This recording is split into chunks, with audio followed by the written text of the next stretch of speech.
Ambia aloha mba miaraba vahiny kely fa dia ao amin'ny chambre ao foana dia tsy miala ao mihitsiny.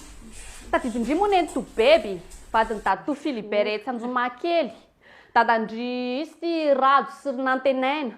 Tsy tadidindry koa angamba satria tena mbola kely mihitsy nareo niona farany zao. Dia ity zao ny fafiry. Eto zao nena vavy matoa afaka baka teo. Mbola misy zandry iray fa tsy haiko lasa lalao angamba nisy teo. Ny akoho zao efa première année Ankatso ny voalohany dia vao hanala baka teo ny faharoa. Dia ny fahatelo mbola kely mbola any amin'ny collège.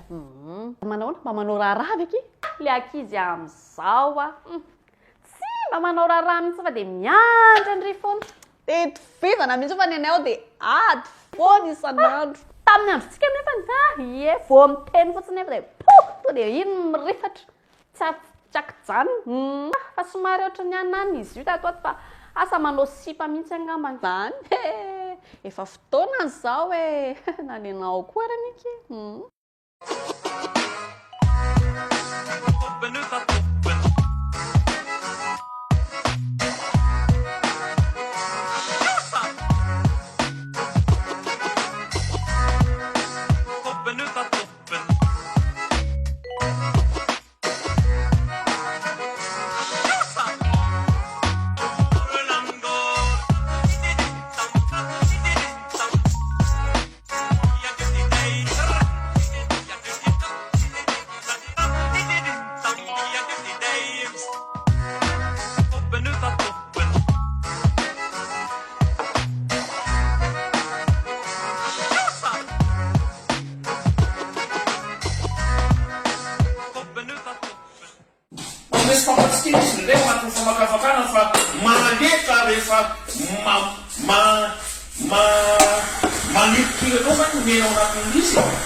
Marainao ihany aloha raha donandro rehefa mbola matory ilay zaza ambony ao izy mravavy mbola matory.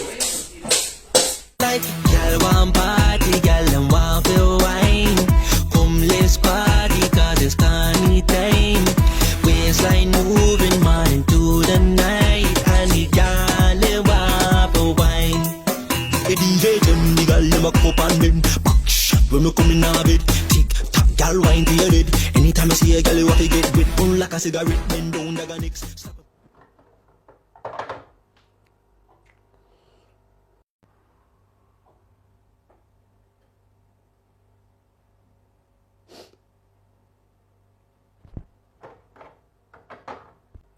Allô, dada?